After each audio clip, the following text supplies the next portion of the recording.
Hello guys, तो मैं लेकर आ गई हूँ आप लोगों के लिए एक न्यू चाइनीज ड्रामा। तो ड्रामा के स्टार्टिंग में हम हमारी फीमेल लीड क्यायो को देखते हैं, जो अपनी सिस्टर के साथ जा रही थी। तभी उनका एक्सीडेंट होने वाला था, पर क्यायो अपनी सिस्टर लीन को बचा लेती है और उसी का एक्सीडेंट हो जाता है। और फिर उसे कहने लगती है कि मास्टर ने सही कहा था, इस जेट पेंडेंट की मदद से मैं तुम्हारी डिजास्टर खत्म करने में मदद कर सकती हूँ। देखो तुम बिल्कुल ठीक हो। और अपनी मॉम से कहने लगती है कि मॉम देखा आपने, ये बिल्कुल ठीक है, इसका डिजास्टर खत्म हो गया। पर वो उसे थप्पड़ मार देती है, इससे वो शॉक्ड हो गई थी। तो लीन कहने लगती है कि तुम्हें क्या लगा था, हमने तुम्हें एक्सेप्ट कर लिया है। हमने बस तुम्हें डिजास्टर खत्म करने के लिए बस एक टूल की तरह यूज किया था। मैंने तुम्हें कभी अपनी सिस्टर नहीं माना। अब जब डिजास्टर खत्म हो गया है तो तुम अपनी सामान पैक करके हमारी फैमिली से निकल जाओ। क्या ये उसकी मॉम से पूछती है क्या ये सही कह रही है। तो वो कहती है तुम मेरी बायोलॉजिकल डॉटर नहीं हो और ना ही सू फैमिली में तुम्हारी कोई जगह है। फिर लीन उसे उसकी फियांसे की एड्रेस देते हुए कहती है अपने फियांसे के पास जाओ, जो कि बहुत ही पुअर है और कंट्री साइड रहता है। और शो अप करने लगती है कि मेरा फियांसे फू ग्रुप में जनरल मैनेजर है, तुम्हारे फियांसे की तरह नहीं। कहते हुए वहाँ से दोनों चले जाते हैं। इस सबसे क्यायो को बहुत ही हर्ट हुआ था और वो कहती है कि मास्टर ने कहा तो था कि तुम्हारा डिजास्टर खत्म हो जाएगा, पर उन्होंने ये भी कहा था कि अच्छे लोगों को रिवॉर्ड मिलता है और इवेल लोगों को पनिशमेंट मिलता है, तो तुम लोगों को भी इसका पेबैक करना होगा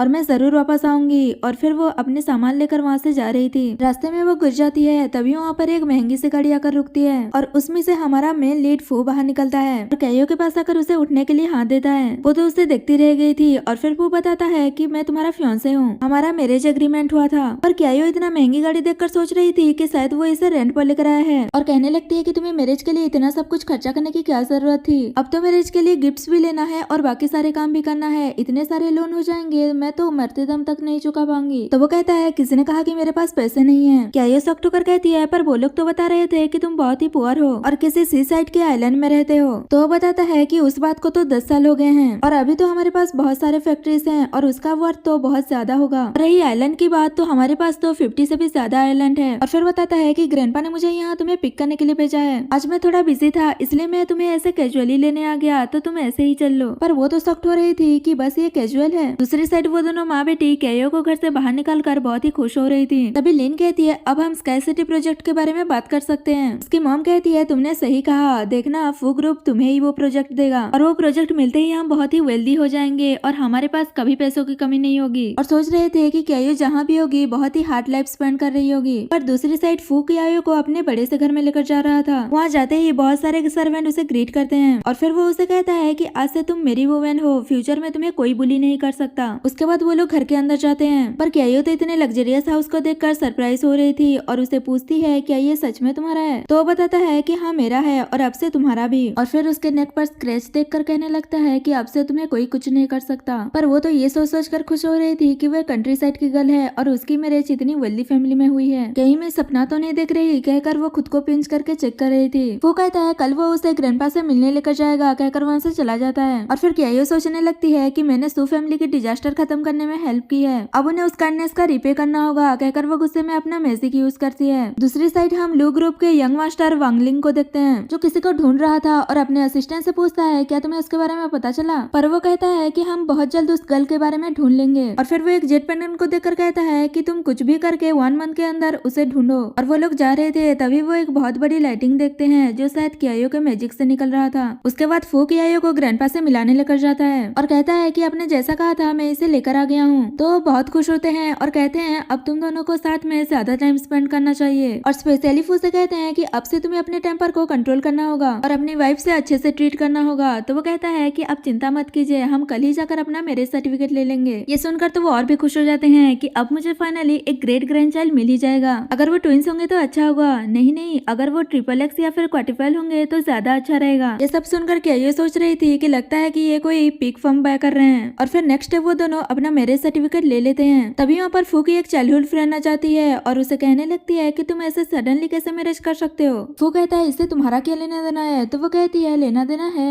और कहती है हम चाइल्डहुड स्वीट हार्ट्स हैं और तुम ऐसे कैसे कंट्री साइड गर्ल से मैरिज कर सकते हो। वो कहता है फर्स्ट तो वो जो कुछ भी है इससे तुम्हारा कोई लेना देना नहीं है और सेकेंडली मेरा उससे एंगेजमेंट हुआ था। और वो कुछ कहने ही वाला था कि तभी क्यायो कहती है थर्ड ये कि वो तुम्हें बिल्कुल भी लाइक नहीं करता, तुम ही ये एक ऐसी मस्किटो हो जो उसके आसपास हमेशा भिनभिनाती रहती हो। ये सुनकर तो वो गुस्सा हो जाती है और कहती है फू फैमिली जैसी वेल्दी फैमिली में तुम जैसी कंट्री साइड गर्ल कभी एंटर नहीं कर सकती। मैं फू फैमिली में बहुत सालों से रह रही हूँ और मैं उन्हें तुमसे ज्यादा अच्छे से जानती हूँ। क्यायो कहती है पता नहीं तुम कितने सालों से फू फैमिली में रहकर मस्किटो की तरह उनकी खून चूसती रही हो। इससे गुस्सा होकर वो कुछ कहने ही वाली थी, पर फू उसे चुप करा देता है और कैयो को बताता है कि ग्रैंडपा ने तुम्हारे आने की खुशी में एक पार्टी अरेंज की है और वहाँ पर स्काई सिटी प्रोजेक्ट का भी साइनिंग होने वाला है, तो तुम इवनिंग में अच्छे से ड्रेसअप होकर वहाँ आ जाना। ये सुनकर कैयो पूछती है क्या मैं अभी डिसेंट नहीं लग रही हूँ, पर वो स्माइल करके वहाँ से चला जाता है। तो वो उस पर गुस्सा कर रही थी कि तुम्हारी नजर ही खराब है जो मैं तुम्हें प्रीटी नहीं लग रही। फू की फ्रेंड उससे बात करने के लिए आती है, पर वो उसे इग्नोर करके वहाँ से चला जाता है। तो वो गुस्सा हो जाती है और कैयो से कहने लगती है कि तुम कभी फू फैमिली मेंटेन नहीं कर सकती, कहकर वहाँ से चली जाती है। वही फुआ जब जा रहे थे तभी असिस्टेंट पूछता है अपने सू फैमिली को पार्टी का इन्विटेशन क्यों दिया, जबकि वो हमारे रिक्वायरमेंट के हिसाब से क्वालिफाइड ही नहीं है और मैंने सुना है कि उनके और मिस सू के बीच रिश्ते भी अच्छे नहीं है। तो वो कहता है कि उन्होंने कैयो को बहुत सालों से राइज किया है, इसलिए मैंने उन्हें इन्वाइट कर दिया है। अगर वो कैयो के साथ अच्छा बिहेव करते हैं तो उन्हें कॉन्ट्रैक्ट दे देना, अगर उन्होंने कुछ भी गलत किया तो मैं वहाँ पर उन्हें खड़ा भी नहीं होने दूंगा। नेक्स्ट सीन में हम पार्टी में देखते हैं जहाँ वो दोनों माँ बेटी आकर बहुत ही खुश हो रहे थे कि वो लोग पहली बार ऐसी पार्टी में आए हैं और उन्हें ऐसा लग रहा था कि फू ग्रुप को उनके प्रोजेक्ट में इंटरेस्ट है, इसलिए उन्होंने उन्हें इन्वाइट किया है। और वो लोग और भी कॉन्फिडेंट हो जाते हैं कि हमारा प्रोजेक्ट बहुत ही अच्छा है और स्काई सिटी प्रोजेक्ट भी हमें ही मिलेगा। ये सब सोच कर खुश हो रहे थे, तभी वहाँ पर कैयो आती है। तो वो लोग उसे देखकर उसके इंसल्ट करने लगते हैं कि तुम यहाँ कैसे आ गई, कहीं तुम्हें किसी से पता तो नहीं चल गया कि हम यहाँ आए हैं, इसलिए तुम हमें ढूंढते हुए यहाँ आई हो। नहीं नहीं, ऐसा नहीं हो सकता, तुम्हें अंदर कौन आने देगा, लगता है कि तुम यहाँ पर क्लीनर की जॉब के लिए आई हो। और उसकी ड्रेस को भी देखकर क्रिटिसाइज करने लगते हैं कि तुमने कितनी चीप फटी हुई कपड़े पहने हैं। कैयो कहती है कि मैं एक क्लीनर हूँ, अगर तुम फ्री हो तो हॉस्पिटल में जाकर अपना ब्रेन का चेकअप करवा लो, कहकर उस पर ड्रिंक फेंक देती है। तो वो बहुत ही गुस्सा हो जाती है। ये देखकर वहाँ पर जो भी गेस्ट थे कैयो को भला बुरा कहने लगते हैं और कहते हैं कि ये फू फैमिली की पार्टी है और बहुत ही इंपॉर्टेंट है, तो तुम यहाँ कोई ट्रबल क्रिएट मत करो। और फिर उसकी मॉम कहने लगती है कि ये बस एक क्लीनर है, पहले हमने इसे अडॉप्ट किया था पर इसे पता ही नहीं कि कैसे ग्रेटफुल रहा जाता है और सेमलेसली हमेशा हमारे ऊपर डिपेंड रहती है। तो सब लोग उसकी तारीफ करने लगते हैं कि मिसेस सू कितनी काइंड है और इस लड़की को तो पता ही नहीं है कि काइंडनेस का कैसे रिपे करते हैं। तभी ली कहती है ये बस यहाँ पर एक क्लीनर है और हमारा सू फैमिली का इससे कोई लेना देना नहीं है, कहकर वो नीचे ड्रिंक गिरा देती है और उसे साफ करने के लिए कहती है। कैयो कहती है ये तुम क्या कह रही हो कि मैं इसे क्लीन करूँ, तो वो कहने लगती है कि तुमने सुना नहीं कि मैंने इसे तुम्हें क्लीन करने के लिए कहा है, अभी तुम सू फैमिली की एल्डेस्ट लेडी नहीं हो जो सू फैमिली तुम्हें प्रोटेक्ट करेगी। कैयो कहती है सू फैमिली इतनी भी बड़ी नहीं है और ना ही मैं सू फैमिली की एल्डेस्ट लेडी हूँ, तुम लोगों ने बस मुझे एक टूल की तरह यूज किया है और मैं ये भी बता दूं कि मैं यहाँ क्लीन करने के लिए नहीं आई हूँ। और उस पर मैजिक करती है तो उसके साथ से ब्लैक एनर्जी निकल रही थी। ये देखकर वो बताती है कि आज तुम्हारे साथ कुछ बहुत बुरा होने वाला है और तुम बहुत ज्यादा मनी लॉस करने वाली हो, तो तुम थोड़ा संभल कर रहो। पर वो उस पर गुस्सा करने लगती है कि ये तुम क्या नॉनसेंस बातें कर रही हो और कहती है कि आज साइनिंग सेरेमनी में मिस्टर फू पर्सनली आने वाले हैं जो कभी किसी ऐसी पार्टी में नहीं आए हैं, इसका मतलब समझती हो तुम। तो कैयो कहती है कि हाँ आने वाले हैं क्योंकि वो मेरी केयर करते हैं। पर वो ये कहते हुए उसके मजाक उड़ाने लगते हैं कि ये तुम क्या कह रही हो, मिस्टर फू तुम्हारी क्यों केयर करेंगे और वैसे भी तुम्हारी तो किसी से मैरिज एग्रीमेंट हुआ है ना। ऐसे ही उन लोगों के बीच बहुत ज्यादा बहस होती है और फिर कैयो कहती है मैंने सुना है कि तुम लोग स्काई सिटी प्रोजेक्ट को लेना चाहते हो, तो थोड़ा मेरे साथ भी नाइस से लो ताकि मैं आपको प्रोजेक्ट दिलाने में हेल्प कर सकूं। और वो उन्हें अपना शोल्डर और लेग मसाज करने के लिए कहती है। ये सुनकर तो लिन बहुत ही गुस्सा हो जाती है और उस पर चिल्लाती है और फिर अपने मॉम से कहती है इसके रहते हुए हम कभी कोऑपरेशन नहीं कर पाएंगे। तो उसकी मॉम उसे थप्पड़ मार देती है और फिर लिन उसे पैसे देकर यहाँ से जाने के लिए कहती है, पर वो पैसे उस पर ही फेंक देती है। तो लिन गुस्सा होकर अपनी मॉम से कहने लगती है कि वाइस प्रेसिडेंट बस आते ही होंगे, अगर उन्हें पता चला कि इस लड़की का हमारे साथ कोई रिलेशन है तो वो बहुत ही गुस्सा हो जाएंगे और हमारे हाथ से स्काई सिटी प्रोजेक्ट भी चला जाएगा। तो उसकी मॉम एक वेटर को कुछ पेपर लाने के लिए कहती है और वो कैयो को फोर्स करते हैं कि वो ब्लड राइटिंग करके उनसे सारे रिश्ते तोड़ दे। वो ऐसा ही करती है और अपने ब्लड से एक लेटर लिखती है कि आज से सू फैमिली से उसका कोई रिश्ता नहीं है। फिर भी वो लोग उसकी इंसल्ट करने लगते हैं और फिर जबरदस्ती उस लेटर पर उसका थंबप्रिंट ले लेते हैं, जिससे मैजिकली उन लोगों से उनका रिश्ता खत्म हो जाता है। इससे वो दोनों बहुत ही खुश हो जाते हैं। इतने में भी वो लोग चुप नहीं रहते और उसे बहुत ज्यादा बातें सुनाते हैं और फिर उसे वहाँ से जाने के लिए कहते हैं। सारे गेस्ट भी उनके साथ मिलकर उसे वहाँ से जाने के लिए कह रहे थे। अभी वहाँ पर फू आता है तो वो लोग उससे बात करने के लिए जाते हैं, पर वो उन्हें इग्नोर करते हुए कैयो के पास जाता है और उसकी केयर करते हुए पूछता है कि ये चोट तुम्हें कैसे लगी। तो लिन कुछ कहने वाली थी पर वो उसे चिल्लाकर चुप करा देता है कि मैंने तुम्हें पूछा है क्या। और फिर उसे कहता है कि अगर ग्रैंडपा को पता चल गया कि तुम्हें चोट लगी है तो वो बहुत गुस्सा करेंगे। तो वो कहती है कि अगर तुम नहीं चाहते कि ग्रैंडपा को इस बारे में पता चले, तो वो इशारा करते हुए बताती है कि तो फिर तुम मुझे पैसे दे दो। ये देखकर वो कहता है क्या तुम्हें पेन नहीं हो रहा। कैयो कहती है पैसा सब कुछ ठीक कर देता है। तो वो स्माइल करते हुए उसे 10 मिलियन सेंड कर देता है। इससे तो वो बहुत ही खुश हो जाती है कि अब मैं रिच हो गई। ये सब देखकर लिन फू से कहती है कि मैंने देखा कि आप इसे पैसे सेंड कर रहे हैं। वो कैयो के बारे में भला बुरा कहने लगती है कि इसके बैड इंटेंशन है, इसे तो जेल में डाल देना चाहिए। तो वो पूछता है क्या तुम्हारी वजह से कैयो को चोट लगी थी। तो वो खुश होते हुए बताती है कि हाँ, आज आपकी कंपनी और मेरे हस्बैंड की कंपनी के बीच कॉन्ट्रैक्ट साइन होने वाला था और इस वुमेन की वजह से सब कुछ डिले हो रहा था, इसलिए मैंने आपके लिए पहले ही ये प्रॉब्लम सॉल्व कर दी। आपको मुझे थैंक यू कहने की जरूरत नहीं है, हमें बस स्काई सिटी सिटी प्रोजेक्ट में पार्टिसिपेट करना है और उसकी मम्मी उसका सपोर्ट कर रही थी और कहते हैं कि लगता है कि फ्यूचर में हम दोनों फैमिली के बीच बहुत सारे कॉन्ट्रैक्ट्स होंगे। पर फू तो उसे थप्पड़ मार देता है और कहता है कि मेरा थैंक यू ये है। तो वो लोग शॉक्ड हो जाते हैं और कहते हैं कि शायद आपको कुछ मिसअंडरस्टैंडिंग हुई है, शायद इस लड़के ने आपको कंफ्यूज कर दिया है और उस पर गुस्सा कर रहे थे कि तुम्हारी वजह से ये सब कुछ हो रहा है कहकर उसे थप्पड़ मारने वाले थे। पर फू उन्हें रोक देता है तो वो लोग उनसे माफी मांगने लगते हैं कि प्लीज हमें माफ कर दीजिए, हम तो बस आपकी हेल्प कर रहे थे ताकि आपकी फू फैमिली की डिग्निटी मेंटेन रह सके, हमारा इस लड़के से कोई लेना देना नहीं है, हमने तो इसे ब्लड लेटर भी लिखवा दिया है, देखिए कहकर उसे दिखा देती है। ये देखकर तो फू शॉक्ड हो जाता है कि सू फैमिली वाले कितने विश्वास हैं, पता नहीं क्या ये इतने सालों से उनकी फैमिली में कैसे रह रही थी। और फिर उनसे पूछता है कि आप क्लियर हो कि आपका रिश्ता खत्म हो गया। तो वो कहते हैं हाँ अब से हमारा इससे कोई रिश्ता नहीं है। और वो उसे सू फैमिली के साथ कॉपरेशन करने के लिए मना रहे थे और पूछते हैं तो बताइए आप हमारे सू फैमिली के साथ कब कॉपरेशन करेंगे। वो कहता है अभी, और वो किसको फोन करता है। ये सुनकर तो वो दोनों बहुत ही खुश हो रहे थे, पर वो तो फोन करके सू फैमिली को स्काई सिटी प्रोजेक्ट नहीं देने के लिए कहता है। ये सुनकर तो वो दोनों शॉक्ड हो जाते हैं कि शायद आपने कुछ गलत बोल दिया और वो क्यायो को भी ब्लेम करने लगते हैं कि ये सब कुछ तुम्हारी वजह से हो रहा है, तुम कितनी अनलकी हो, तुम्हारी वजह से कॉपरेशन करने में डिले हो रहा है। तो वो कहता है शायद कुछ मिसअंडरस्टैंडिंग हुई है कहकर वो फिर से फोन करता है और कहता है सू फैमिली के साथ ना सिर्फ कॉपरेशन कैंसिल करो बल्कि उसे होल सिटी में बैन भी कर दो। ये सुनकर तो वो और भी शॉक्ड हो जाते हैं। तो वो कहता है शायद मैंने पहले क्लियर नहीं किया था पर अब आपको समझ आ गया होगा, तो निकलो यहाँ से। लिन क्यायो पर गुस्सा कर रही थी तो वो कहती है कि पहले तुम बुरे काम कर रही थी, तुम्हारे साथ ऐसा ही होना चाहिए। तो वो दोनों गुस्सा होकर वहाँ से चले जाते हैं और फिर वो जैसे ही घर जाती है वहाँ पर फू की फ्रेंड सुई पहले से ही आई हुई थी और वो क्यायो से पूछती है कि तुम यहाँ क्या कर रही हो। क्यायो कहती है ये मेरा घर है तो मैं आऊंगी ही। उसकी इंसल्ट करते हुए कहती है कि ये ब्रदर फू का हाउस है, यहाँ पर तुम जैसी कंट्री साइड गर्ल के लिए कोई जगह नहीं है और तुम कितने स्मेल कर रही हो। तो वो भी उसे अच्छा खासा जवाब दे देती है और कहती है कि मैं फू की वाइफ हूँ और इस घर की मिस्ट्रेस, तुम बताओ तुम कौन हो जो इतने सालों से मेरे हस्बैंड के घर में रह रही हो। और ऐसे ही उन दोनों के बीच बहस हो ही रही थी कि तभी वहाँ पर फू भी आ जाता है। सुई उसे अच्छे से बात करने लगती है और कहती है कि ये लड़की तुम्हारे वर्दी नहीं है। वो कहता है तुम एक आउटसाइडर हो, तुम्हें इससे क्या प्रॉब्लम हो रही है, और वैसे भी ये मेरी वाइफ है तो ये भी रिच है कहकर उसे वहाँ से ले जाता है। इससे वो गुस्सा हो जाती है और सोच रही थी कि मैं तुम्हें घर से बाहर निकाल कर रहूंगी। और फिर वो एक मेड को मेडिसिन देकर फू को देने के लिए कहती है, पर क्यायो को थोड़ा बहुत अंदाजा हो जाता है कि कुछ गड़बड़ होने वाला है और वो फू को भी बताती है और फिर वो अपने मैजिक से जाने की कोशिश करती है कि प्रॉब्लम क्या है। तो उसे पता चलता है कि फू की फैमिली में से ही कोई कुछ करने वाला है और वो जल्दी से घर के अंदर जा रही थी पर तभी वो मेड से टकरा कर गिरने वाली थी। पर फू उसे संभाल लेता है और फिर मेड को डांटने लगता है कि तुम देखकर नहीं चल सकती। तभी क्यायो नोटिस करती है कि उसका मैजिक उस मेड की तरफ ही इंडिकेट कर रहा है, तो वही कुछ गड़बड़ करने वाली है। पर फू कहता है कि ये तुम क्या नॉनसेंस बातें कर रही हो, मेरे बचपन से ही यहाँ पर है, ये ऐसा कुछ नहीं कर सकती। क्यायो कहती है इंसान झूठ बोल सकता है पर मैजिक नहीं। और वो मेड के पास शक्कर कह रही थी कि बताओ तुम्हारे पास क्या है। पर तभी वहाँ पर सुई आ जाती है और वो उसे रोक कर कहती है कि भले ही ब्रदर फू तुम्हें प्रोटेक्ट कर रहे हैं पर तुम ऐसे किसी को बुली नहीं कर सकती और आंटी जाओ को फू फैमिली में रहते हुए 20 सालों से ज्यादा हो गए हैं तो वो कुछ गड़बड़ क्यों करेंगी। मेड भी कहने लगती है कि शायद आपको कुछ मिसअंडरस्टैंडिंग हुई है। तो क्यायो को भी ऐसा ही लगता है और वो फिर से मैजिक करके चेक करती है और फिर से यही साइन आता है कि उसके साथ ही कुछ गड़बड़ है। सुई उसका मजाक उड़ाते हुए कहती है कि तुम गॉड हो क्या जो तुम्हें सब कुछ पता है। और फिर उन लोगों के बीच ऐसे ही बहुत देर तक बहस होती रहती है। वो भी उसे कहता है कि ऐसा नहीं कर सकती, बचपन में इन्होंने मेरी मॉम की तरह केयर की है तो ये क्यों कुछ गड़बड़ करेंगी। और सुई कुछ ज्यादा ही मेड की साइड ले रही थी। ये देखकर क्यायो कहती है लगता है कि इस सब के पीछे तुम ही हो इसलिए इतना बोल रही हो। फिर फाइनली फू कुछ और सर्वेंट्स को बुलाकर उस मेड को चेक करने के लिए कहती है और सुई उन्हें रोकते हुए फू से कहती है कि तुम एक आउटसाइडर की बात सुनकर इन पर कैसे डाउट कर सकते हो, ये 20 सालों से तुम्हारी केयर कर रही है। वो मेड भी कहने लगती है कि मैं 20 सालों से तुम्हारी एक मॉम की तरह केयर कर रही हूँ, तुम मेरे साथ ऐसे कैसे कर सकते हो। तो फू कहता है मैं ये आप ही के लिए कर रहा हूँ, आपका नाम क्लियर करने के लिए। और फिर सर्वेंट उसे चेक कर रहे थे तो उसमें से एक रेड कपड़ा गिरता है। तो सुई कहने लगती है देखा बस ये एक रेड कपड़ा ही निकला है, इससे क्या ही हो जाएगा। अभी क्यायो बताती है कि ये रेड कपड़ा बिल्कुल भी अच्छा नहीं है और वो आगे कुछ बताती है इससे पहले ही वो फू को इसके लिए पे करने के लिए कहती है। ये सब देखकर सुई कहने लगती है कि ब्रदर आपने देखा ये झूठ बोल रही है, इस पर आप ट्रस्ट मत करो, ये फ्रॉड है, ये बस मनी के लिए आपके पास आई है और कुछ नहीं। पर वो तो खुश से खुशी क्यायो को पैसा दे देता है, इससे वो बहुत खुश हो जाती है। तभी मेड कहती है आज आपने मुझे बहुत ही ह्यूमिलेट किया, अगर आप लोगों को मुझ पर ट्रस्ट नहीं है तो मैं यहाँ से चली जाती हूँ। ऐसा कहकर वो जा रही थी पर वो लोग उसे रोक देते हैं। तभी सुई कहती है ब्रदर इसने आपको कंफ्यूज किया है, भले ही इस छोटे से रेड कपड़े से ये मेड फू फैमिली का क्या ही चेंज कर सकती है। पर क्यायो अभी भी कह रही थी कि ये कपड़ा बिल्कुल भी अच्छा नहीं है। तो वो कहती है ठीक है तुम इसे प्रूव करो, अगर तुम नहीं कर पाई तो तुम्हें नील डाउन होकर मेड से माफी मांगना होगा। तो क्यायो भी कहती है कि अगर मैंने इसे प्रूव कर दिया तो तुम्हें मेरे सामने नील डाउन होकर मुझसे माफी मांगना होगा। उस मेड ने एक और चीज छुपाई हुई थी तो क्यायो अपने मैजिक का यूज करके पता लगाती है कि वो कहाँ है और जैसे ही बाकी के सर्वेंट उसे ढूंढ कर लेकर आते हैं तो उसमें एक बॉन्ड पेपर होता है। तो सुई कहने लगती है ये तो बस एक बॉन्ड पेपर है, इससे क्या पता चलेगा। पर मेड मना कर रही थी कि मैंने ये नहीं रखा। तो क्यायो कहती है कि मत भूलो कि ये एक रिच फैमिली है, रिच फैमिलीज में हर जगह सीसीटीवी कैमरा लगा होता है, तो हम सीसीटीवी फुटेज चेक कर लेते हैं। सुईफू को मना कर रही थी कि तुम इसकी बात पर बिलीव करके आंट पर डाउट नहीं कर सकते। मेड भी कहती है कि अगर आपको लगता है कि अब मैं ओल्ड हो गई हूँ और सर्व नहीं कर पाऊंगी तो मुझे फायर कर दीजिए, पर ऐसे किसी आउटसाइडर को लाकर मुझे ह्यूमिलिएट तो मत कीजिए। तभी फू कहता है किसने कहा कि ये आउटसाइडर है और ये फू फैमिली की यंग लेडी है और इसी की बात ही सुनी जाएगी। जो भी इसकी बात नहीं सुनेगा वो यहाँ से जा सकता है। और वो सीसीटीवी फुटेज चेक करवाता है जिसमें साफ पता चल रहा था कि वो मेड ने ही ये रखा था। पर सुई कहती है अगर ये सच भी है तो ये मेड इस छोटे से पेपर से फू फैमिली का क्या ही कर लेगी। तो क्यायो बताती है कि इसने इसकी मदद से फू फैमिली की हॉरोस्कोप को डिस्टर्ब कर दिया है, जिसकी वजह से फू फैमिली पर इफेक्ट पड़ेगा। और फू से पूछती है कि फू फैमिली में रिसेंटली कुछ गड़बड़ हुआ है, तो मना करते हुए कहता है कि ऐसा तो कुछ नहीं हुआ और कंपनी में भी सब कुछ स्मूथ चल रहा है। ये सुनकर सुई उसकी इंसल्ट करने लगती है कि देखा ये झूठ बोल रही थी, ऐसा कुछ नहीं होता, ये पता नहीं खुद को क्या समझ रही थी। तभी फू को पता चलता है कि उनको कंपनी में लास्ट वीक 30 मिलियन का नुकसान हुआ है। ये जानने के बाद वो क्यायो को बताते हुए कहता है क्या तुम इस बारे में बात कर रही थी? वो हाँ कहती है। तो फू कहता है तुम बस 30 मिलियन के लिए ऐसा बोल रही थी, मुझे तो लगा था कि पता नहीं कितना नुकसान होने वाला है। ये सुनकर वो शॉक्ड हो जाती है और कहती है कि 30 मिलियन क्या पैसे नहीं होते, तुम रिच लोग क्रेजी होते हो, अगर ये पैसा तुम्हें कम लग रहा है तो मुझे ही भेज दो। ऐसा कहने ही वाली थी, इससे पहले ही फू उसे पैसा दे देता है। ये देखकर वो खुश हो जाती है, पर सुई को अभी भी यकीन नहीं हुआ था और वो कहती है कि शायद ये कोइंसिडेंट हुआ होगा और उसे लड़ने झगड़ने लगती है। पर फू को तो यकीन हो गया था कि क्यायो जो उस मेड के बारे में कह रही है कि उसकी बुरी नजर फू फैमिली की वेल्थ पर है, उस पर बिलीव कर लिया था और असिस्टेंट को फोन करके उस मेड के सारे अकाउंट्स को चेक करने के लिए कहता है। तो मेड उनसे माफी मांगने लगती है और कहती है मैंने कभी भी फू फैमिली को डाउन करने की कोशिश नहीं की। ये देखकर सुई क्यायो पर गुस्सा करने लगती है कि तुम मेड को फोर्स कैसे कर सकती हो और उसे थप्पड़ मारने वाली थी, पर फू उसे रोक देता है और धक्का मार देता है, जिस वजह से सर्वेंट जो गंदा पानी लेकर आ रही थी उसके ऊपर ही गिर जाता है। ये देखकर वो दोनों कहते हैं कि तुम दूर ही रहना, तुमसे स्मेल आ रहा है, कहकर दोनों वहाँ से चले जाते हैं। और फिर फू को पता चलता है कि उस मेड के अकाउंट्स में कुछ भी गड़बड़ नहीं है। तभी सुई कहने लगती है कि देखा मैंने कहा था ना कि आंट में कुछ भी गड़बड़ नहीं है, ये तो बस ऐसे ही कुछ भी बोल रही थी। मेड भी कहने लगती है कि मैंने आपको बचपन से राइज किया है, मैंने सोचा नहीं था कि आप मुझ पर डाउट करोगे। सुई क्यायो से कहने लगती है कि तुम ब्रदर को फूल बना सकती हो, मुझे नहीं, और कहती है इसके बहुत सारे इवेल थॉट हैं, ये फू फैमिली की मिस्ट्रेस नहीं बन सकती। पर फू उस पर गुस्सा करते हुए चुप करा देता है और फिर क्यायो से कहता है कहीं तुमसे कुछ गलती तो नहीं होगी। तो वो दोबारा अपने मैजिक से चेक करके बताती है कि मुझसे कोई गलती नहीं हुई है, बल्कि हमने अच्छे से इन्वेस्टिगेट नहीं किया, और वो उसके रूम में चेक करने के लिए कहती है। तो फू भी सारे सर्वेंट को उसके रूम में चेक करने के लिए कह देता है। पर सुई तो अभी भी उस मेड की साइड ले रही थी और क्यायो से लड़ रही थी और मेड से कह रही थी कि तुम चिंता मत करो, मैं तुम्हारे साथ हूँ। थोड़ी देर बाद जैसे ही सर्वेंट चेक करके आकर बताती है कि कुछ लॉटरी टिकट्स मिले हैं, वो भी उस मेड ने उसे जीता है। ये देखकर सुई कहने लगती है कि तुम अब एक्सपोज हो गई, ये तो बस एक लॉटरी टिकट है, इससे बस मेड को 100 युआन ही मिला होगा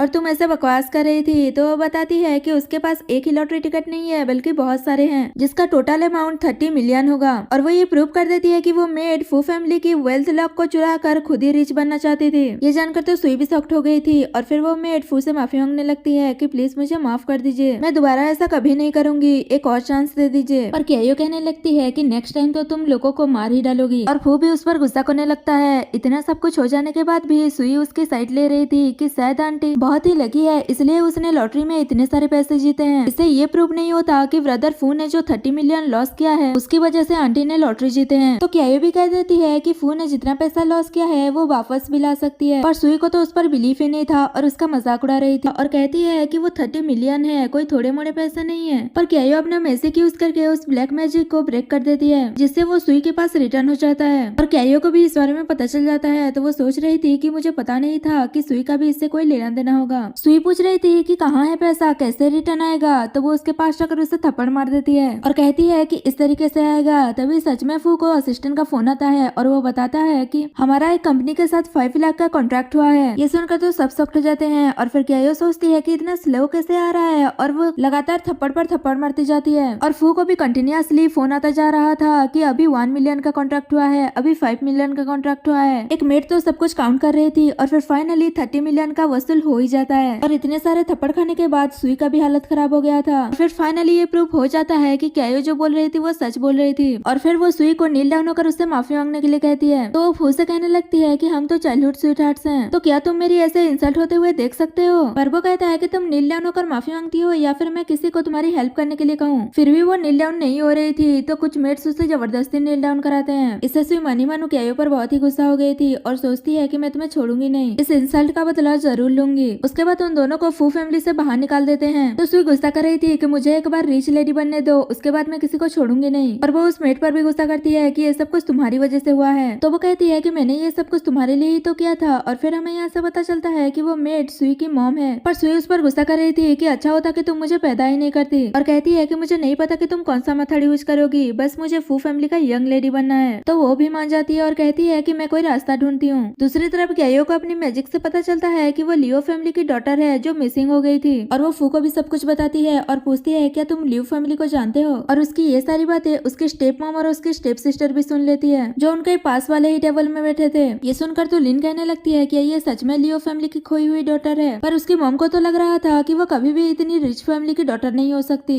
लिन नेट पर सर्च करके पता लगाती है कि सच में लियो फैमिली की कोई मिसिंग डॉटर है और उसके पास एक जेट पेंडेंट भी है, और सेम ऐसा ही जेट पेंडेंट क्यायो के पास भी है। तो लिन को पता चल जाता है कि क्यायो ही लियो फैमिली की डॉटर है, और कहती है कि उन्होंने अगर क्यायो को रिकॉग्नाइज कर लिया तो वो लियो फैमिली की डॉटर हो जाएगी और मुझसे टॉप पर चली जाएगी। मैं ऐसा कभी होने नहीं दूंगी। तभी उसकी मॉम कहती है कि मेरे पास एक प्लान है, और बताती है कि क्यों ना तुम लियो फैमिली की डॉटर बनने का प्रिटेंड करो, तो वो सब कुछ तुम्हारा हो जाएगा। और वो क्यायो की तरह ही एक जेट पेंडेंट भी उसे देती है। ये देखकर तो लिन बहुत ही खुश रहती है और कहती है कि अब मैं एक रिच लाइफ स्पेंड करूंगी। इस लाइफ में तो तुम मेरी बराबरी कभी नहीं कर सकती। और सीन ही कट होता है। नेक्स्ट सीन में फू उसे लू फैमिली में लेकर जाता है। तो क्यायो इतना लग्जरियस विला को देखकर कहती है कि मेरी फैमिली तो बहुत ही रिच है। पर फू जल्दी से तो कहता है कि इतना भी नहीं, और फिर दोनों अंदर जा रहे थे। तभी लू फैमिली का सेकंड यंग मास्टर फू से पूछने लगता है कि तुम यहाँ कैसे आ गए, और ये तुम्हारे साथ कौन है, यही तुम्हारी फियांसे है क्या, कितनी पुअर अपीयरेंस की है, कहकर इंसल्ट करने लगता है। तो क्यायो भी चुप नहीं रहती और उससे लड़ने लगती है। तो वो कहता है आज लू फैमिली के लिए एक बहुत बड़ा दिन है, तो तुम यहाँ ट्रबल क्रिएट मत करो, और बताता है कि उसे उसकी खोई हुई सिस्टर वापस मिल गई है। ये सुनकर तो क्यायो शॉक्ड हो गई थी और कहती है कि अगर तुम्हारी सिस्टर अंदर है तो मैं कौन हूँ। वो कहता है ये तुम क्या कह रही हो, इससे तुम्हारा क्या लेना देना, आज हमारे लिए बहुत बड़ा दिन है, अगर तुम लोग विश करने आए हो तो तुम्हारा वेलकम है, वरना मुझे रूड होने के लिए ब्लेम मत करना, कहकर वहाँ से चला जाता है। फू से पूछता है कहीं तुमसे कुछ गलती तो नहीं हो गई, तो वो मना कर देती है कि ऐसा नहीं हो सकता, चलो अंदर कौन है देखते हैं, कहकर दोनों अंदर जाते हैं। और फिर सेकंड यंग मास्टर अपनी सिस्टर से मिलाता है जो कि लिन थी, और कहता है कि ये मेरी ब्यूटीफुल सी सिस्टर है जो कुछ लोगों से तो बेटर ही है। वो दोनों तो एक दूसरे को देखकर शॉक्ड ही हो गए थे। और फिर क्यायो उसे कहती है तुम श्योर तो हो ना कि यही तुम्हारी खोई हुई सिस्टर है। तो वो गुस्सा होकर कहता है क्या तुम लू फैमिली की एबिलिटी पर डाउट कर रही हो। पर उसका फर्स्ट ब्रदर तो क्यायो को देखकर सोच रहा था कि ये तो मेरी मॉम की तरह दिख रही है, और पूछता है कि तुमने ऐसा क्यों कहा। पर लिन उसे कहने लगती है कि आप इसे अटेंशन मत दो, और उसकी बुराई करने लगती है। तो उसकी मॉम भी लिन की साइड लेते हुए क्यायो की बुराई करने लगती है और बताती है कि ये मेरी बायोलॉजिकल डॉटर है। मुझे डर है कि अब जब उसे पता चल गया है कि लिन अपनी लू फैमिली में वापस आ गई है तो वो जरूर कोई ना कोई ट्रबल क्रिएट करेगी। तो फर्स्ट ब्रदर पूछने लगता है कि तुमने कहा कि ये तुम्हारी बायोलॉजिकल डॉटर है, तो तुम अपनी खुद की डॉटर को छोड़कर एक अडॉप्टेड डॉटर को इतने अच्छे से ट्रीट क्यों कर रही हो। तो वो कहती है वो तो इसलिए क्योंकि जब मैंने इसे पहली बार देखा तब से ही कुछ कनेक्शन फील हुआ, और ये एजुकेशन वगैरह में भी बहुत अच्छी है, इसलिए कि ये इसे जेलिस फील करती थी और इसे बार बार हार्म करने की कोशिश करती थी, इसलिए मैंने उसे घर से बाहर निकाल दिया और उसे वहाँ से जाने के लिए कह रही थी। पर फर्स्ट ब्रदर उसे मना करता है और कहता है आज हमारे लिए बहुत बड़ा दिन है कि हम अपने रिलेटिव्स को रिकॉग्नाइज करेंगे, तो उसे वहाँ पर रहने दो। तभी सेकंड ब्रदर कहता है कि अब मुझे पता चल रहा है कि तुम मेरी सिस्टर बनने का प्रिटेंड कर रही हो, और फू से कहता है कि तुम अपने फियांसे को थोड़ा संभालो, वो रिच फैमिली में आना चाहती है। तभी क्या ये सबको बताती है कि मैं ही लू फैमिली की डॉटर हूँ। तो वो हंसने लगता है और कहता है कि क्या कहा तुमने, फिर से कहना। क्या ये कहती है तुम इतना रिच हो, क्या तुम्हारे पास कान नहीं है, मैं कितनी अनलकी हूँ जो मुझे तुम जैसा ब्रदर मिला। तो वो भी कहता है कि मुझे भी तुम जैसी सिस्टर नहीं चाहिए, मेरी सिस्टर तो लिन है जो अच्छी बिहेव की है, तुम्हारा तो उससे कंपेरिजन ही नहीं हो सकता। तो क्या ये कहती है कि ये बात तुमने सही कहा। तभी फर्स्ट ब्रदर पूछता है कि तुम इस बात को कैसे प्रूव करोगी कि तुम ही लू फैमिली की एल्डेस्ट डॉटर हो। तो वो बताती है कि बचपन से ही मेरे पास लू फैमिली का जेट पेंडेंट है। पर लिन भी अपना जेट पेंडेंट दिखाते हुए कहती है क्या तुम इस बारे में बात कर रही हो। क्या ये उससे कहती है कि हम दोनों साथ में ही बड़े हुए हैं, तो तुम्हें अच्छी तरह पता है कि मेरे पास क्या क्या है, और उसके जेट पेंडेंट को फेक बता देती है। सेकंड ब्रदर उसके बातों में आ जाता है और क्या से कहता है इसका मतलब तुम पहले से ही सब कुछ प्रिपेयर करके आई हो। अभी वहाँ पर उनके ग्रैंडपा जाते हैं और कहने लगते हैं कि मेरी ग्रैंड डॉटर कौन है, और वो केयो को देखकर उसे ही अपनी ग्रैंड डॉटर मानने लगते हैं और कहते हैं कि तुम अपनी मॉम की तरह दिख रही हो। पर सेकंड ब्रदर बताता है कि ये तो बस एक चीटर है, आपकी रियल ग्रैंड डॉटर लिन है। तो वो गुस्सा करने लगते हैं कि मैं ओल्ड हो गया हूँ, ब्लाइंड नहीं, जो अपने ग्रैंड डॉटर इन लोग को रिकॉग्नाइज नहीं कर पाऊंगा। तो वो उन दोनों का जेट पेंडेंट दिखाते हुए कहता है कि हमारा जेट पेंडेंट तो एक ही है और ये दो है, इसका मतलब इसमें से एक फेक है और जरूर इसी का ही फेक होगा। तो ग्रैंडपा अच्छे से देखकर कहते हैं कि ये दोनों तो दिखने में सेम ही है और वेट सेम ही है, तो तुम कैसे कह सकते हो कि इसका फेक है। तो वो कुछ कह ही नहीं पाता और फिर ग्रैंडपा कहते हैं अगर ऐसी ही बात है तो दोनों का पैटर्निटी टेस्ट करवा लो। ये सुनकर लिन घबरा रही थी तो ग्रैंडपा कहते हैं क्या हुआ, क्या तुम्हारा जेट पेंडेंट फेक है? पर वो दोनों कहते हैं कि ऐसी कोई बात नहीं है, कहकर बात को संभाल लेते हैं। और फिर ग्रैंडपा उन दोनों पर गुस्सा करने लगते हैं कि तुम दोनों एक जेट पेंडेंट की मदद से अपने रिलेटिव को ढूंढ रहे थे, ऐसे मेरे ग्रैंड डॉटर को ढूंढ रहे हो, ऐसे में मैं तुम लोगों को फ्यूचर में ल्यू फैमिली का एसेट्स कैसे दूंगा? तो सेकंड ब्रदर कहता है कि आप ओल्ड हो गए हो और कंफ्यूज्ड भी। ये सुनकर तो वो उसकी पिटाई करने लगते हैं कि तुमने क्या कहा, पर तभी अचानक से उनकी तबीयत खराब हो जाता है। इससे सब लोग घबरा जाते हैं और फिर फर्स्ट ब्रदर कहते हैं अगर ग्रैंडपा को कुछ भी हुआ तो मैं तुम्हें छोड़ूंगा नहीं। तो वो कहता है आप मुझ पर गुस्सा क्यों कर रहे हो, मैंने क्या किया, ये सब इस लड़की की वजह से हुआ है। हम कब से इस दिन का वेट कर रहे थे पर इस लड़की ने सब कुछ खराब कर दिया।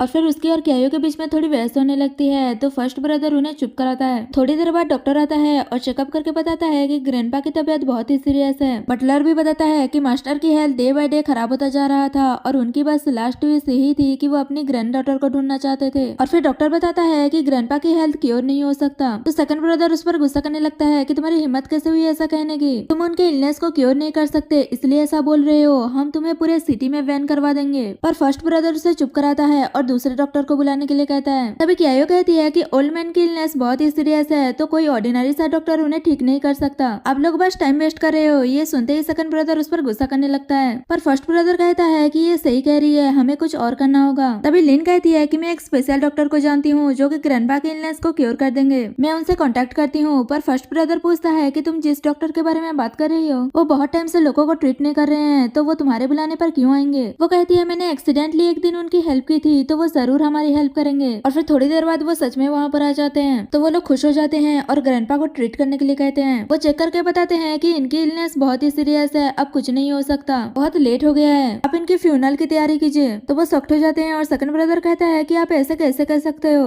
आयो कहती है आप लोगों ने रंग पर्सन को ढूंढा है, ये ओल्ड मैन की इलनेस को क्योर नहीं कर सकते। वो पूछते हैं तो कौन ठीक कर सकता है? क्यायो बताती है कि मैं। ये सुनकर तो सेकंड ब्रदर गुस्सा करने लगता है कि तुम क्या ही कर लोगी। लिन भी कहती है जब स्पेशल डॉक्टर क्योर नहीं कर सकते तो तुम क्या कर लोगी, क्या तुम्हारी मेडिकल स्किल उनसे बेटर है? वो डॉक्टर भी उस पर चिल्लाने लगते हैं कि जब मैं इसे ठीक नहीं कर पाया तो तुम कैसे कर लोगी? मेडिकल स्किल के फील्ड में पूरे वर्ल्ड में मैं सेकंड नंबर पर आता हूँ, फर्स्ट नंबर पर आज तक कोई नहीं आ पाया। क्यायो कहती है कि तुम किस बात से डर रहे हो, तुम उन्हें ठीक नहीं कर पाए तो क्या कोई भी नहीं कर पाएगा? सेकंड ब्रदर को उस पर बिलीव नहीं था तो वो बता देती है कि उसे क्या हेल्थ प्रॉब्लम है और फर्स्ट ब्रदर को बताती है कि इस साल आपका रियल एस्टेट मार्केट में बहुत ही लॉस हो गया इसलिए आपका एक कॉन्ट्रैक्ट नहीं हो पाया। सुनकर वो शॉक्ड हो जाता है कि इसे कैसे पता और फिर फू पर गुस्सा करने लगता है कि तुम्हारी हिम्मत कैसे हुई मेरे पीठ पीछे मुझे इन्वेस्टिगेट करने की। पर वो कहता है कि अगर आपको मिस्टर लू को सेव करना है तो मैं एडवाइस करूंगी कि आपको क्यायो पर ट्रस्ट करना चाहिए। ये सुनने के बाद वो क्यायो पर बिलीव करने का डिसाइड करता है और उसे ट्रीट करने के लिए परमिशन दे देता है। पर सेकंड ब्रदर नहीं मान रहा था और उसे मना कर रहा था कि आप ऐसे कैसे इस पर बिलीव कर सकते हो। लिन भी कहने लगती है कि हाँ इसके पास कोई एबिलिटी नहीं है, बस ये ऐसे ही नॉनसेंस बातें कर रही है। तो डॉक्टर उन लोगों पर गुस्सा करता है कि आप लोग पागल हो गए हो जो इस पर ट्रस्ट कर रहे हो, कहकर वहाँ से चला जाता है। तो लिन क्यायो पर गुस्सा करने लगती है कि ये सब कुछ तुम्हारी वजह से हो रहा है और मन ही मन खुश हो रही थी कि ये मुझसे मिस लू की पोजीशन छीनना चाहती थी, अगर इसकी वजह से मिस्टर लू को कुछ हो गया तो ये दोनों ब्रदर उसका जीना मुश्किल कर देंगे। और फिर फर्स्ट ब्रदर क्यायो से कहता है कि अगर तुम मेरे ग्रैंडपा को ठीक कर सकती हो तो ठीक कर दो। उसके बाद क्यायो अपनी मैजिक से ग्रैंडपा को ठीक करने की कोशिश कर रही थी पर उसके लिए ये डिफिकल्ट हो रहा था इसलिए वो उन लोगों को पहले पे करने के लिए कहती है। तो सेकंड ब्रदर उस पर गुस्सा कर रहा था क्या तुम इस तरीके से ग्रैंडपा को ठीक करोगी? क्यायो कहती है ग्रैंडपा की तबीयत बहुत ही सीरियस है और मैं तुम लोगों से बहुत ही पुअर हूँ इसलिए मेरी मैजिक वर्क नहीं कर रही है, तो तुम लोग जल्दी से मुझे पैसा ट्रांसफर कर दो ताकि ग्रैंडपा की तबीयत जल्दी से ठीक हो जाए। सेकंड ब्रदर तो मना कर रहा था और उस पर ट्रस्ट नहीं कर रहा था पर फर्स्ट ब्रदर उसे पैसा ट्रांसफर कर देता है तो ग्रैंडपा थोड़ा सा ठीक होने लगते हैं। तो क्यायो सेकंड ब्रदर को भी पे करने के लिए कहती है और डबल पे करने के लिए कहती है ताकि ग्रैंडपा जल्दी से ठीक हो जाए। ये सब देखकर तो लिन और उसकी मॉम भी परेशान हो रही थी कि कहीं क्यायो ग्रैंडपा को ठीक ना कर दे। और तभी ग्रैंडपा को ब्लड की वोमिटिंग होने लगती है। ये देखकर सब लोग क्यायो पर चिल्लाने लगते हैं कि तुमने ये क्या किया, तुमने तो उनकी तबीयत और ज्यादा खराब कर दी।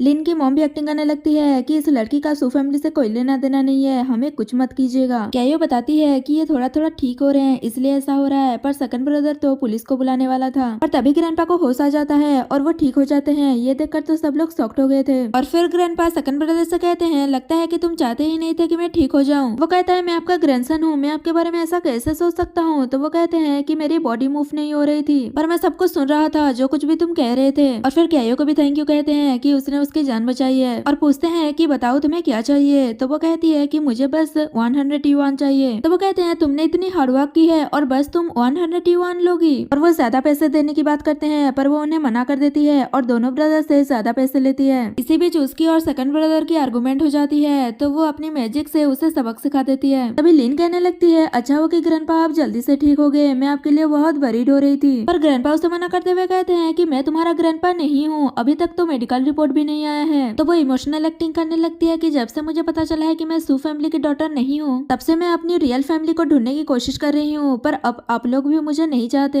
अगर आप मेरे सिस्टर को ग्रैंड डॉटर मानकर खुश हैं तो इससे कोई फर्क नहीं पड़ता कि रियल ग्रैंड डॉटर कौन है। ऐसा कहते हुए वो इमोशनल होने की एक्टिंग कर रही थी। तभी ग्रैंडपा उसके हाथ पर चोट का निशान देकर पूछते हैं कि ये क्या हुआ। तो उसकी मॉम कहने लगती है कि ये सब कुछ क्यायो ने किया है। जब मैं घर पर नहीं होती थी तो ये लिन को बुली करती थी, इसमें मेरी ही गलती है, शायद मैं इसे अच्छे से टीच नहीं कर पाई, पर आप इसकी वजह से हमारी सू फैमिली के साथ कुछ मत कीजिएगा, अब हमारा इससे कोई लेना देना नहीं है। ग्रैंडपा पूछते हैं तुम श्योर तो हो ना कि ये सब कुछ क्यायो ने किया है। तो वो हाँ कहते हुए कहती है कि आप देख नहीं रहे हैं कि इसने सेकंड यंग मास्टर के साथ क्या किया है। तभी क्यायो उनसे पूछती है क्या सच में आपको इन दोनों माँ बेटी पर भरोसा है। पर ग्रैंडपा पहले उसे सेकंड ब्रदर को ठीक करने के लिए कहते हैं तो वो ऐसा ही करती है। जैसे ही सेकंड ब्रदर ठीक हो जाता है तो वो उस पर चिल्लाने लगता है कि तुम्हारी हिम्मत कैसे हुई मेरी सिस्टर को बुली करने की, और वो बॉडीगार्ड्स को बुलाकर उसे वहाँ से बाहर निकालने वाला था। पर क्यायो चिल्लाने लगती है कि बाद में रिग्रेट मत करना। तो वो कहता है मैं क्यों रिग्रेट करूंगा, तुमने ग्रैंडपा की जान बचाई थी जिसके बदले हमने तुम्हें पैसा दे दिया है, अब तुमने जो मेरी सिस्टर को बुली किया है उसका अकाउंट सेटल करना है। और वो लिन के पास जाकर कहता है कि तुमने सू फैमिली में बहुत सफर किया है, अब तुम लू फैमिली में आ गई हो तो मैं तुम्हें प्रोटेक्ट करूंगा और तुम्हें कोई बुली नहीं कर सकता। क्यायो हंसने लगती है कि इसने सू फैमिली में सफर किया है और उसे स्टूपिड कहते हुए कहती है कि तुम इतना भी नहीं जान पा रहे कि एक मदर अपने ही ओन डॉटर को इतना कैसे डांट सकती है और गुस्सा कर सकती है, फिर भी तुम इन लोगों पर बिलीव कर रहे हो। पर वो उस पर उल्टा गुस्सा करने लगता है कि तुम्हारी हिम्मत कैसे हुई मुझे स्टूपिड कहने की। तभी लिन एक्टिंग करने लगती है कि मुझे बहुत डर लग रहा है, ये मुझे फिर से बुली कर रही है, मैं इसे दोबारा देखना नहीं चाहती। सेकंड ब्रदर कहता है तुम चिंता मत करो, मैं इसे अभी यहाँ से बाहर निकाल दूंगा।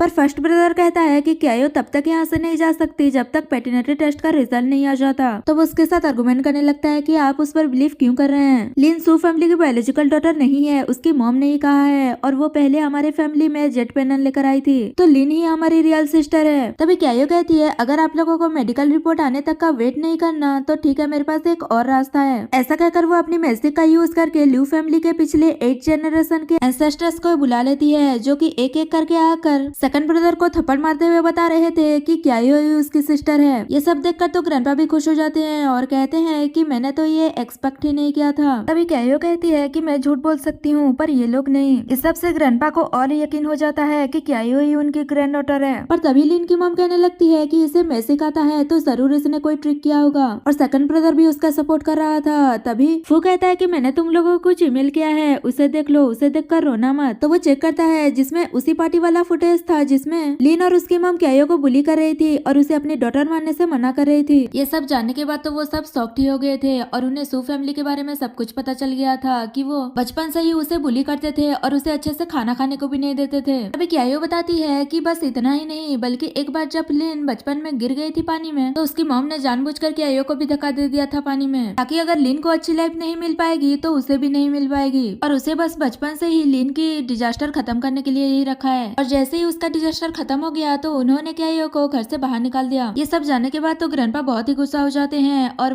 उसकी मॉम को थप्पड़ मारते हुए कहते हैं कि तुम्हारी हिम्मत कैसे हुई ये सब कुछ करने की। तो वो कहने लगती है कि मैंने ऐसा कुछ भी नहीं किया, ये बस नॉनसेंस बातें कर रही है। लिन भी सेकंड ब्रदर को कहने लगती है कि ये दोनों झूठ बोल रहे हैं, ये सब फेक है, हमने ऐसा कुछ नहीं किया, ये लोग बस हमें फ्रेम करना चाहते हैं। पर सेकंड ब्रदर इस बार उनकी बातों में नहीं आता और उन पर गुस्सा करने लगता है कि तुम लोग स्टार्टिंग से ही झूठ बोल रहे थे और तुम्हारा जेट पेंडेंट भी फेक है, मैं स्टूपिड था जो तुम्हारी बातों में आ गया। और वो बटलर को उन्हें घर से बाहर निकालने के लिए कहता है। तभी फू कहता है इन लोगों ने 20 सालों से क्यायो को टॉर्चर किया है और बस तुम उन्हें पनिशमेंट के तौर पर घर से बाहर निकाल रहे हो, बस इतना ही। अगर तुम लोग क्यायो को प्रोटेक्ट नहीं कर सकते तो मैं करूंगा, मैं उसे कभी हट नहीं होने दूंगा। और क्यायो से कहता है अगर तुम लू फैमिली को एक्सेप्ट करना चाहती हो तो करो, अगर नहीं करना चाहती तो मत करो, मैं हमेशा तुम्हारे साथ हूँ। तभी ग्रैंडपा कहते हैं कि तुम मेरे सामने ही मेरे ग्रैंड डॉटर को ऐसा बोल रहे हो, मुझसे भी तो पूछो मैं एग्री हूँ कि नहीं। और वो सेकंड ब्रदर पर गुस्सा करने लगते हैं कि इसकी वजह से ये सब कुछ हुआ है, अब तुम ही इस सिचुएशन को हैंडल करो। तो वो सू फैमिली को बैंकरप्ट कर देता है। तो वो लोग उनसे माफी मांगने लगते हैं कि प्लीज हमें माफ कर दीजिए, हमसे गलती हो गई, प्लीज हमारी फैमिली को जाने दीजिए। पर वो उनकी एक नहीं सुनता। तो वो लोग क्यायो को कहने लगते हैं कि बचपन से ही हमने तुम्हें राइज किया है, प्लीज हमारी फैमिली को बैंकरप्ट मत करो। तो वो कहती है कि शायद तुम लोग भूल गए हो कि तुम लोगों ने मुझसे सारे रिश्ते तोड़ दिए थे, तभी उन्हें फोन भी दिया जाता है कि उनकी फैमिली बैंकरप्ट हो गई है। उसके बाद बॉडीगार्ड्स उन्हें वहाँ से लेकर जाते हैं और फिर ग्रैंडपा फू से पूछते हैं कि अब तो तुम सेटिस्फाई हो गए हो ना। तो वो क्यायो से पूछता है क्या तुम सेटिस्फाई हुई? तो वो कहती है कि ठीक ठाक ही था। ग्रैंडपा सेकंड ब्रदर से कहते हैं कि जाकर अपने सिस्टर को कंफर्ट करो, और उसे समझ ही नहीं आ रहा था कि वह क्या करे। तो फर्स्ट ब्रदर कहता है कि मैं बताता हूँ, और वो क्यायो को 10 मिलियन देता है। तो वो भी अपने सारी सेविंग्स क्यायो को दे देता है और पूछता है कि अब तो तुम मुझसे गुस्सा नहीं हो ना। तो वो कहती है तुम थोड़े से स्टूपिड हो, पर तुम सिंसियरली माफी मांग रहे हो तो मैं तुम्हें माफ कर देती हूँ, पर नेक्स्ट टाइम ऐसा नहीं होना चाहिए। तो वो भी प्रॉमिस करता है कि नेक्स्ट टाइम ऐसा कुछ नहीं होगा। दूसरी साइड दोनों माँ बेटी को घर से बाहर निकाल दिया जाता है। तो वो क्यायो पर गुस्सा कर रहे थे कि ये सब कुछ उसकी वजह से हुआ है और सोच रहे थे कि अब वो क्या करेंगे। अब तो लू फैमिली भी उसे प्रोटेक्ट करेगी, तो वो उससे कैसे फाइट करेंगे। तभी उन्हें सुई का कार्ड दिखता है, तो वो उससे बात करने के लिए जाते हैं। तो वो पूछती है कि तुम लोग कौन हो। लिन कहती है ये जानना जरूरी नहीं है, इम्पोर्टेंट ये है कि हम दोनों की एनिमी एक ही है, क्यायो। तो वो समझ जाती है कि ये क्यायो की सिस्टर है और फिर वो लोग एक रेस्टोरेंट में जाकर बात करते हैं। तो वो बताते हैं कि क्यायो की वजह से उनकी फैमिली बैंकरप्ट हो गई है। तो वो पूछती है क्यायो तो एक कंट्री साइड गर्ल है, उसके पास इतना पावर कहाँ जो आपको बैंकरप्ट कर दे। तो लिन बताती है कि आपको नहीं पता कि वो लू फैमिली की खोई हुई डॉटर है और पता नहीं उसने मिस्टर फू को क्या मेडिसिन दे दिया है जो वो उसे प्रोटेक्ट कर रहे हैं। मैंने तो सुना था कि आप और मिस्टर फू कपल है ना, तो फिर ये सब कुछ कैसे हो गया। ये सब जानने के बाद तो वो शॉक्ड ही हो गई थी और सोच रही थी कि अब वो भी रीच हो गई है तो मैं उससे फाइट कैसे करूंगी। और फिर वो उन्हें 1 मिलियन देते हुए क्यायो को मारने के लिए कहती है। काम हो जाने के बाद 1 मिलियन और देगी। दूसरी साइड क्यायो फू से बात करते हुए जा रही थी, तभी कुछ लोग आकर उसे किडनैप करके ले जाते हैं और उसे किडनैप करवाने वाली वही दोनों माँ बेटी थी। ये देखकर क्यायो भी शॉक्ड हो गई थी और उन्हें कहती है क्या तुम्हें डर नहीं है कि लू फैमिली को अगर ये सब पता चला तो वो तुम्हें छोड़ेंगे नहीं। पर वो लोग उसकी बात कहाँ सुन रहे थे और कहते हैं कि तुम बहुत जल्द मरने वाली हो। और उसे मारने से पहले उसकी रेपुटेशन बर्बाद करना चाहते थे ताकि मिस्टर फू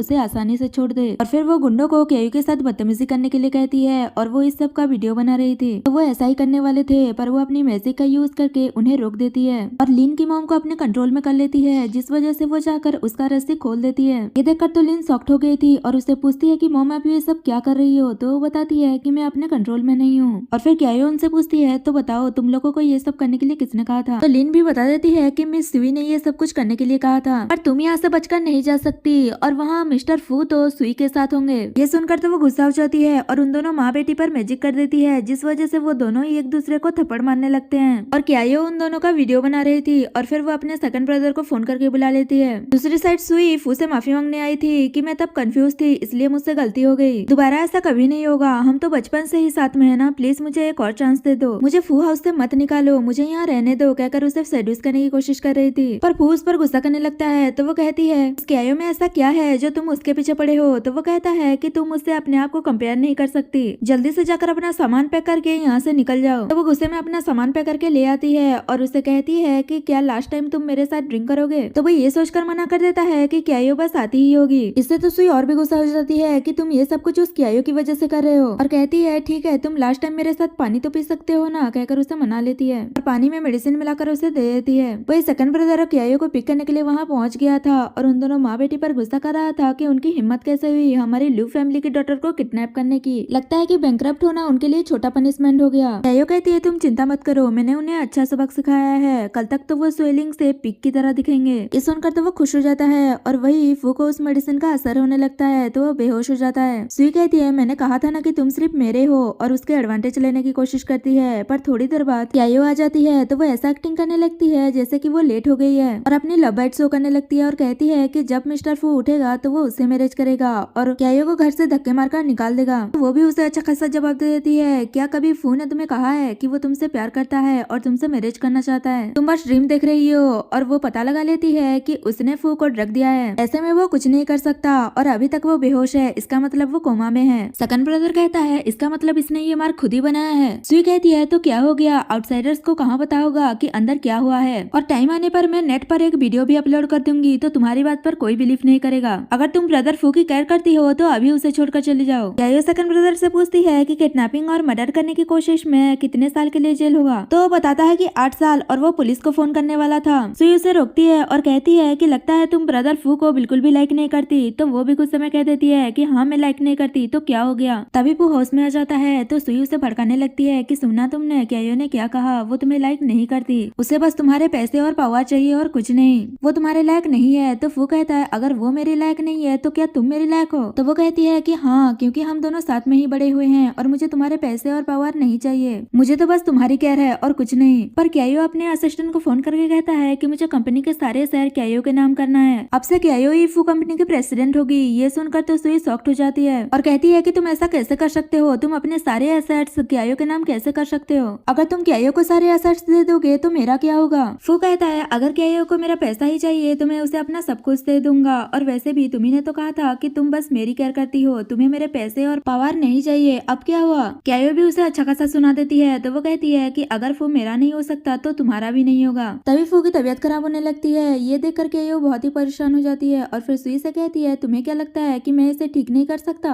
और वो उसे ठीक करने के लिए एक बड़ा सा चीज ढूंढ कर लेकर आती है। पर सेकंड ब्रदर कहता है कि ये थोड़ा सा ज्यादा बड़ा नहीं हो गया? पर वो उसकी बात नहीं सुनती और फू से कहती है कि तुम रेडी तो हो ना? तो मना करते हुए कहता है कि अगर मैं कहूँ कि मैं रेडी नहीं हूँ तो? फिर भी वो उसे हिट कर देती है, पर उसे पेन नहीं होता बल्कि उसके बदले सुई को पेन होता है। तो वो उस पर गुस्सा करने लगती है कि तुमने ये क्या किया है? असल में क्यायो ने उसे पहले ही पूछा था कि फू को कैसे ठीक किया जा सकता है, पर उसने कुछ नहीं बताया था और कहती है कि 7 दिनों के अंदर तुम्हारे सामने ही ये मर जाएगा। अगर तुम फू को ठीक करना चाहती हो तो तुम्हें मेरे सामने नील डाउन होना होगा। तो क्यायो ने गुस्से में फू के सारे पेन को सुई के अंदर ट्रांसफर कर दिया था। अब जब फू को हर्ट होगा तो सुई को पेन होगा। क्यायो उसे फिर से पूछती है कि फू को कैसे ठीक किया जा सकता है, पर वो इस बार भी कुछ नहीं बताती और कहती है कि मर जाऊंगी पर नहीं बताऊंगी। तो वो उसे कोई और रास्ता निकलवाती है सच बोलने का और फिर उसे अच्छा खासा सबक सिखाती है। उसके बाद उसे खुजली होने लगती है, फिर भी वो उसे सच नहीं बोल रही थी। तो क्यायो कहती है कि देखो खुजली करते हुए तुम्हारी हालत कैसी हो गई है, सच बता दो वरना तुम कैसी दिखोगी ये तुम खुद ही इमेजिन कर लो। तो वो डर के मारे सब कुछ बता देती है कि उसने ब्लैक मैजिक किया था। तो क्यायो ये जानने के बाद ब्लैक मैजिक को तोड़ देती है, जिस वजह से फू की जान तो बच जाती है पर सुई की मॉम की डेथ हो जाती है।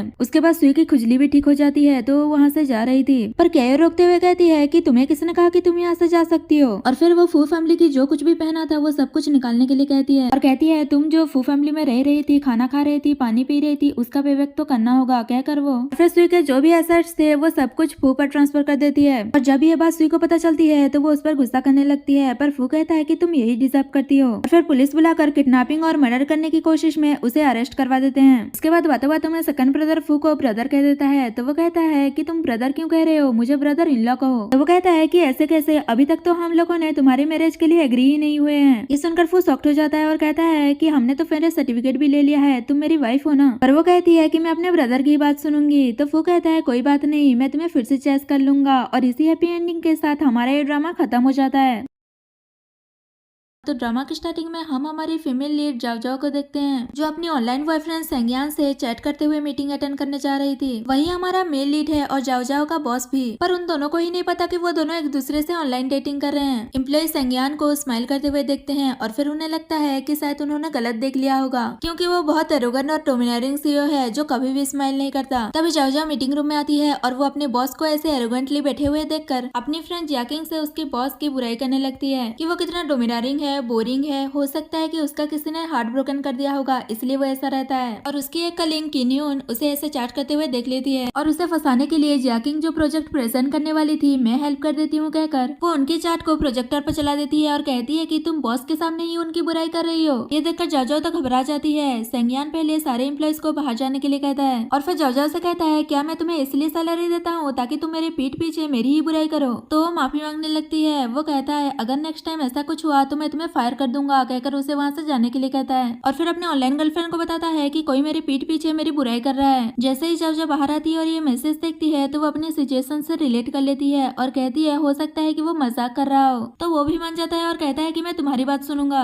और कहता है हमारी डेटिंग को 3 महीने हो गए हैं, क्या अब हम पर्सनली मिल सकते हैं, मुझे तुम्हें देखना है। तो वो भी मान जाती है। नेक्स्ट सीन में वो घर पर होती है तो उसकी मॉम कहती है मैं हॉस्पिटल जा रही हूँ चेकअप करवाने के लिए, जब रिपोर्ट आ जाएगा तो जाकर ले आना। तो वो मान जाती है कि वो वीकेंड में ले आएगी। मॉम उसे ज्यादा मूवी वगैरह देखने से मना करती है क्योंकि इससे आंखें खराब हो जाती है। तो वो मान जाती है और उन्हें रेस्ट करने के लिए भेज देती है और फिर संज्ञान को मैसेज करती है कि तुम मुझे क्यों देखना चाहते हो, कहीं तुम्हें डर है कि मैं अगली ना दिख रही हूँ? तो वो कहता है चाहे तुम कैसी भी दिख रही हो मैं तुमसे ही प्यार करता हूँ। ये जानकर वो बहुत ही खुश हो जाती है। नेक्स्ट डे जब वो संज्ञान के ऑफिस में एक फाइल देने जाती है तो वो उसे अपना एक पार्सल लाने के लिए कहता है। जाओ मान जाती है और वो अपने बॉस का पार्सल लेने के लिए जाती है। तभी उसे पता चलता है कि उसके लिए भी एक पार्सल है। तो वो सोचने लगती है कि मैंने तो कुछ ऑर्डर नहीं किया, तो फिर ये किसने भेजा। और वो दोनों पार्सल को लेकर जा रही थी, तभी की न्यून जानबूझकर उससे टकरा जाती है और उस पर ही चिल्लाने लगती है कि क्या तुम देखकर नहीं चल सकती। जाओ जाओ भी उससे माफी मांग लेती है क्योंकि उसका ध्यान कहीं और था, पर वो इतने में भी चुप नहीं रहती और कहती है तुम्हारी वजह से मेरा शूज डर्टी हो गया, इसे क्लीन करो। वो कहती है हमारा तो शोल्डर हीट हुआ था, मैंने तुम्हारा शूज गंदा नहीं किया, तो फिर मैं क्यों क्लीन करूँ। किन्यून उसे बुली करने की कोशिश करती है और कहती है कि मैं ये शूज अपने 1 मंथ की सैलरी से बाय किया था,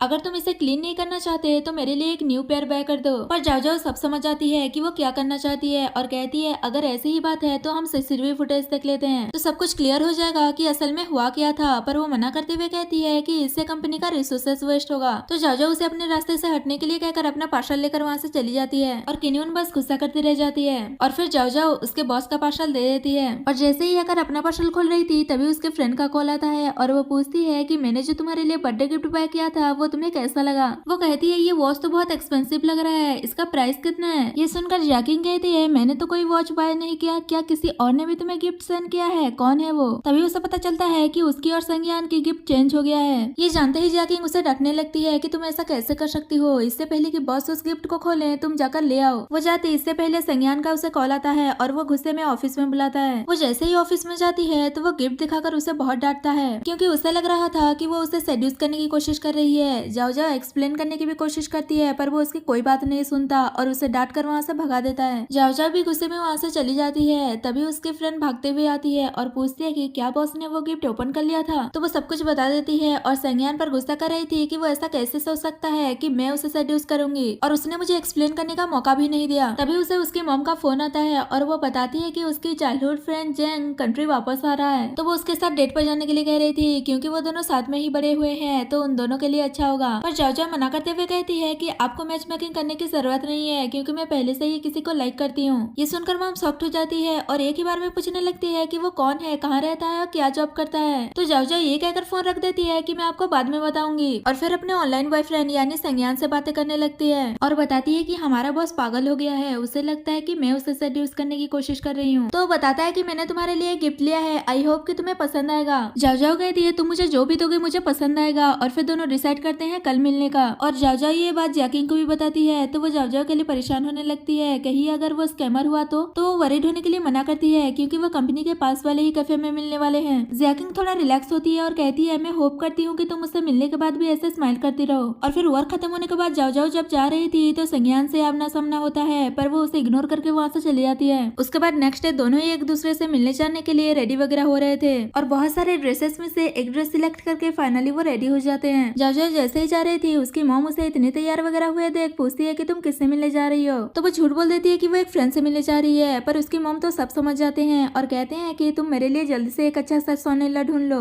वो साय होते हुए कहती है ये आप क्या कर रही है, मैं तो अभी यंग हूँ। मॉम कहती है इतनी भी कहाँ यंग हो, मैं जब तुम्हारी एज में थी तो तुम होने वाली थी और उसे टीज करते हुए वहाँ से चली जाती है। और फिर जाओ जाओ संज्ञान को मैसेज कर देती है कि वो घर से निकल चुकी है। जाओ जाओ जैसे ही कैफे जा रही थी तभी उसकी मॉम का कॉल आता है और वो कहती है आज तो तुम्हारा बर्थडे है तो डिनर में क्या खाओगी बताओ, मैं बना दूंगी। तो वो कहती है पता नहीं आज कब घर आऊंगी, पर उसकी मॉम जल्दी घर आने के लिए कहती है और कहती है आज तुम जिस लड़के से मिलने वाली हो उसे भी लेकर आना। तो जाजा मैं बिजी हूँ कहकर फोन कट कर देती है और फिर वो कैफे में अपने ऑनलाइन पार्टनर से मिलने जाती है और वो संज्ञान के पास से जाती है पर दोनों एक दूसरे को देखकर पहचान नहीं पाते कि वही उसका पार्टनर है। और संज्ञान उस पर गुस्सा करता है कि तुम मुझे फॉलो कर रही हो। तो वो एक्सप्लेन करती है कि मैंने आपको देखा नहीं और गलती से आपके पास आ गई। तभी वो साइड में एक लड़के को देखती है और उसे लगता है कि वही उसका ऑनलाइन डेट है और वो उसके पास चली जाती है और बातें वगैरह कर रही थी। तभी उस लड़के की गर्लफ्रेंड आती है और वो जाओ को गलत समझ लेती है कि वो उन दोनों की रिलेशनशिप में आ रही है। जाओ कहती है मुझे नहीं पता था कि इसकी पहले से ही एक गर्लफ्रेंड है। तो वो लड़की अपने बॉयफ्रेंड पर गुस्सा करती है कि इसका मतलब तुम टू टाइमिंग कर रहे थे। वो बेचारा लड़का अपने आप को एक्सप्लेन करता है कि मुझे नहीं पता ये लड़की कौन है, मैं नहीं जानता इसे।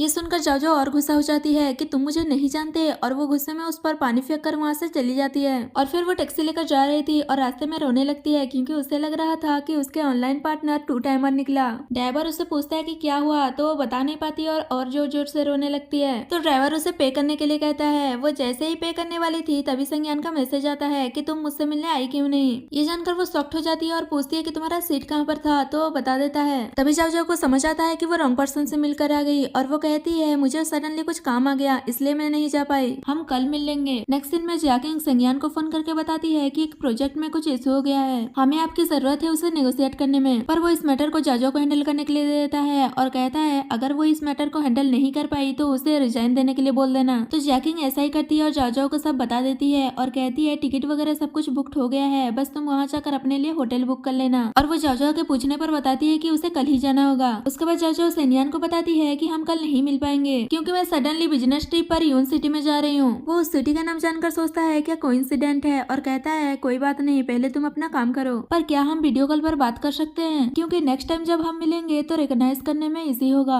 वो मान जाती है और जैसे ही उसका वीडियो कॉल रिसीव करने वाली थी तभी वहाँ पर उसकी मॉम आ जाती है और पूछती है कि क्या हुआ, तुम इतनी घबराई हुई क्यों हो। तो वो कहती है कुछ नहीं और वो बताती है कि कल वो बिजनेस ट्रिप पर जाने वाली है। ये सुनते ही उसकी मॉम गुस्सा करती है कि कैसी कंपनी है तुम्हारी जो संडे के दिन भी वर्क करवाती है, मैंने सोचा था कि तुम कल हॉस्पिटल जाकर मेरी रिपोर्ट ले आओगी। जाओ कहती है जब मैं वापस आऊंगी तो ले आऊंगी, पर उसकी मॉम मना कर देती है और कहती है तुम वरीड मत हो, अगर तुम्हें काम है तो मैं खुद चली जाऊंगी। और फिर जाओ जैसे ही अपना फोन देखने वाली थी तो उसकी मॉम मना करती है और अपनी पैकिंग करने के लिए कहती है क्योंकि उसकी फ्लाइट अर्ली मॉर्निंग है। ऐसा कहकर वहाँ से चली जाती है और फिर जाओ सेनियान को बताती है कि मेरी मॉम आ गई थी इसलिए मैं तुम्हारी वीडियो कॉल रिसीव नहीं कर पाई और कहती है मेरे बिजनेस ट्रिप से वापस आने तक वेट करो, उसके बाद हम मिल लेंगे। सेनियान उसे हाँ तो कह देता है और फिर वो अपने लिए भी एक टिकट बुक करवा देता है जाओ के साथ बिजनेस ट्रिप पर जाने के लिए और नेक्स्ट डे वो उसे पिक करने भी पहुंच जाता है। जाओ को तो लग रहा था कि उसकी फ्रेंड पिक करने आने वाली है, पर वो सेनियान को देखकर शॉक्ड हो जाती है और पूछती है कि आप यहाँ क्या कर रहे हैं। तो वो चुपचाप उसे गाड़ी में बैठने के लिए कहता है और फिर जाओ पूछती है क्या आप भी मेरे साथ बिजनेस ट्रिप पर चल रहे हो। सेनियान हाँ कहता है और पूछता है कि अगर तुम अपनी ऑनलाइन डेट से मिलना चाहो और वो हर बार कोई ना कोई रीजन देकर मना कर दे तो इसका मतलब क्या होगा। जाओ बताती है आजकल ऑनलाइन बहुत ही स्कैम हो रहे हैं तो हो सकता है कि वो स्कैमर हो। तो वो उसे घूरने लगता है तो जाओ पूछती है क्या मैंने कुछ गलत कहा। सेनियान कहता है मैं ही पागल हूँ जो तुम जैसे इडियट से ये सवाल पूछा और कहता है क्या तुम अब भी मेरे पीठ पीछे बातें करती हो। तो वो मना कर देती है। उसके बाद दोनों बिजनेस ट्रिप पर निकल जाते हैं। वहाँ पर पहुँचने के बाद बेचारी जाओ को सेनियान का भी लगेज उठाने को पड़ रहा था और फिर रूम बुक करने के लिए उसका आईडी कार्ड मांगती है तो बहुत रूड तरीके से देता है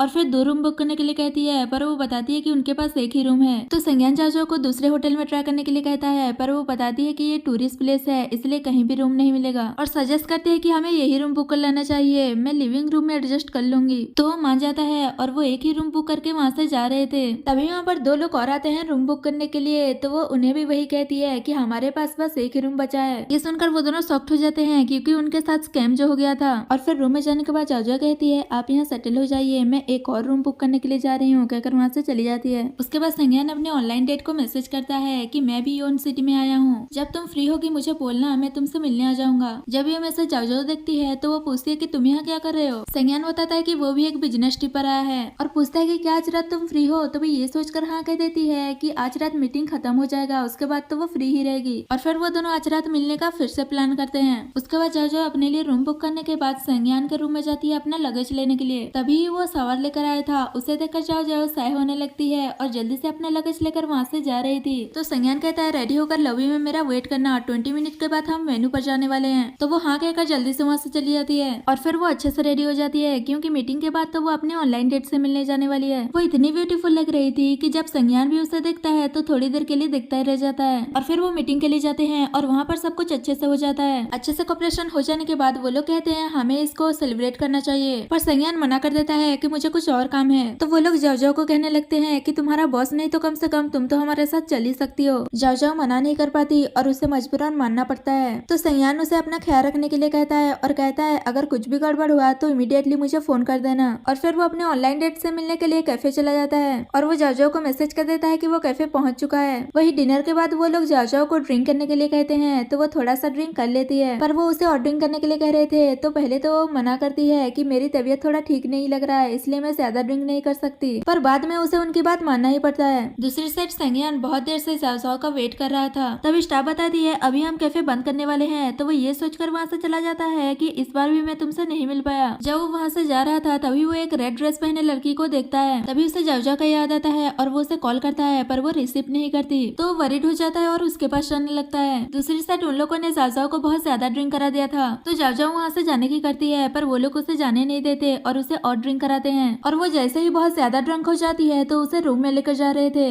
इतने में वहाँ पर सेनियान आ जाता है। उसे देखकर वो लोग कहने लगते हैं कि तुम इतना लेट क्यों आई हो, पर वो जाओ को उनसे ले लेता है और पूछता है कि आप लोग मेरे पर्सन को कहाँ लेकर जा रहे थे। तो वो कहते हैं क्या तुम हमारे इंट्रोगेशन कर रहे हो, हम तुम्हारे बिजनेस पार्टनर्स हैं। तो सेनियान कहता है अगर ऐसी ही बात है तो मैं ये कॉपरेशन तोड़ता हूँ। पहले तो वो लोग बिलीव नहीं कर रहे थे, तो संज्ञान अपने सेक्रेटरी को कॉल करके उनसे सारा कॉपरेशन तोड़ देने के लिए कहता है। और जब ये न्यूज उनके पास आता है तो वो संज्ञान से माफी मांगने लगता है और कहता है ऐसा मत करो, अगर तुमने सारा कॉपरेशन तोड़ दिया तो मेरी कंपनी तो बर्बाद हो जाएगी। पर वो उसकी बात नहीं सुनता और जाजो को लेकर वहाँ से चला जाता है। और संज्ञान उसे रूम में ले जाकर डांटता है कि तुम कितनी इडियट हो, उन्होंने तुम्हें ड्रिंक करने के लिए कहा और तुमने कर लिया। अगर मैं वहाँ नहीं आता तो पता है तुम्हारे साथ क्या हो सकता था। पर वो तो ड्रंक थी और उसे किस कर लेती है और उसे अपनी ऑनलाइन डेट समझकर बातें करने लगती है। उसकी बातें सुनकर संज्ञान को थोड़ा डाउट होने लगता है, कहीं जाजो ही तो उसकी ऑनलाइन गर्लफ्रेंड नहीं। और फिर नेक्स्ट डे जैसे ही जाजो जगती है तो संज्ञान उससे बहुत अच्छे से बात करने लगता है। ये देखकर तो जाजो शॉक्ड हो जाती है कि बॉस इतना स्वीटली कैसे बात कर रहे हैं, ये कब से इतना जेंटल हो गए। और फिर वो पूछती है कि मैं आपके कमरे में क्या कर रही हूँ। तो वो बताता है कि कल रात तुम बहुत ड्रंक हो गई थी और मुझे तुम्हारा बैग भी नहीं मिला, इसलिए मैं तुम्हें यहाँ लेकर आया हूँ। तो जाजो थोड़ा रिलैक्स होती है और उसे थैंक यू कहती है। संज्ञान उसे जल्दी से रेडी होकर ब्रेकफास्ट पर चलने के लिए कहकर वहाँ से जा रहा था और फिर कहता है तुम मुझे अपने वीचैट पर ऐड कर लो। वो शॉक्ड होकर कहती है आपने तो कहा था कि आप किसी भी एम्प्लॉय के वीचैट पर नहीं रहोगे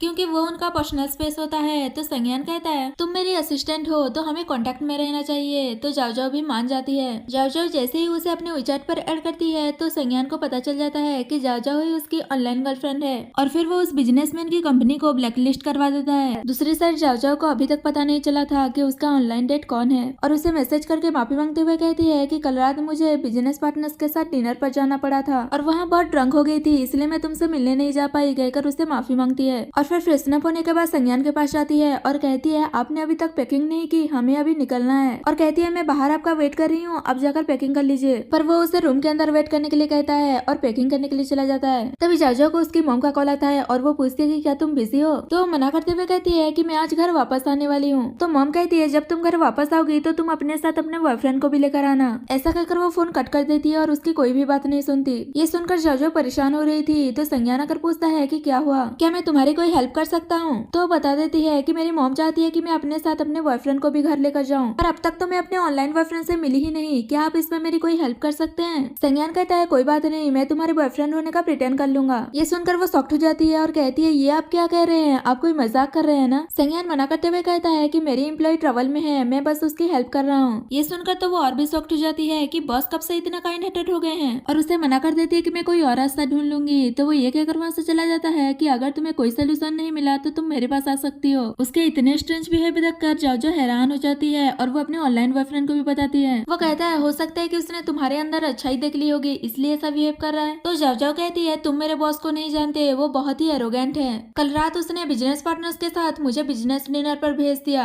मैं उसे नफरत करती हूँ। तो संज्ञान कहता है ये तो उसने गलत किया, क्या अगर वो तुमसे माफी मांगेगा तो तुम माफ कर दोगी। जाजो कहती है ऐसा कभी नहीं होगा, वो कभी किसी से माफी नहीं मांगेगा। नेक्स्ट दिन में जब वो दोनों वापस आ रहे थे तो संज्ञान उससे माफी मांगता है कि कल रात मुझे तुम्हें बिजनेस डिनर पर नहीं भेजना चाहिए था, तो मेरी वजह से ऑलमोस्ट हर्ट होने ही वाली थी। ये सुनकर जाजो को लगता है कि शायद वो ड्रीम देख रही है। तो वो कहता है तुम सपना नहीं देख रही, मैं सच में तुमसे माफी मांग रहा हूँ। ये सुनकर जाजो शॉक्ड हो जाती है और उसे भी कह देती है कि आप बहुत स्ट्रेंज बिहेव कर रहे हो, क्या आप मुझे फायर करने वाले हो। तो संज्ञान कहता है तुम अपना काम अच्छे से कर रही हो तो क्यों फायर करूंगा। तो वो खुश हो जाती है और उसे पहले जैसा बिहेव करने के लिए कहती है क्योंकि ऐसा वो बहुत स्केरी लग रहा था। तो संज्ञान उसे चुप रहने के लिए कहता है। नेक्स्ट दिन में जाजो अपने घर जाती है तो उसकी मॉम पूछती है तुम्हारा बॉयफ्रेंड कहाँ है। वो कहती है मॉम मैं अभी तो बिजनेस ट्रिप से वापस आई हूँ, 1-2 दिन मुझे रेस्ट तो करने दीजिए, क्या आपके लिए मेरे मैरिज इतनी इंपॉर्टेंट है। तो वो हाँ कहती है और कहती है अगर तुम अपने बॉयफ्रेंड को घर नहीं लाई तो मैं तुम्हें अपनी डॉटर नहीं मानूंगी। ये सुनकर जाओ उन पर गुस्सा करती है और वहाँ से चली जाती है। मॉम को भी ये सब कुछ करके अच्छा नहीं लग रहा था। असल में वो ये सब कुछ इसलिए कर रही थी क्योंकि उन्हें पता चला था कि उन्हें कैंसर है, पर अभी इतना सीरियस नहीं हुआ है, ट्रीटमेंट करने से ठीक हो जाएगा। फिर भी वो जाओ कि मेरे जल्द से जल्द करवाना चाहते थे क्योंकि अगर उन्हें कुछ हो गया तो फ्यूचर में उसके पास कोई तो होगा उसका ख्याल रखने के लिए। जाओ जैसे ही सैड होकर घर से बाहर निकलती है तो संज्ञान उसे देख लेता है और मैसेज करता है कि क्या तुम सैड हो। ये मैसेज देखकर वो रोने लगती है तो संज्ञान उसके पास जाता है। जाओ उसे देखकर यहाँ हैरान हो जाती है कि आप यहाँ क्या कर रहे हैं। वो कहता है कल तुम मेरे लिए बहुत ड्रंक हो गई थी इसलिए आज मैं तुम्हारी हेल्प करने आया हूँ। तो वो खुश हो जाती है कि क्या आप सच में मेरी मॉम के साथ डील करने में मेरी हेल्प करेंगे। संज्ञान हाँ कहता है और कहता है तुम खुद ही फील कर लो और ये सीन थोड़ा ऑकवर्ड हो जाता है। तो जाओ कहती है मुझे आप पर ट्रस्ट है। वो पूछता है क्या मैं तुम्हारी बॉयफ्रेंड होने का प्रिटेंड कर सकता हूँ। जाओ कहती है अगर मेरी मॉम को पता चल गया तो, पर वो उसे मना ही लेता है कि वो सब कुछ संभाल लेगा।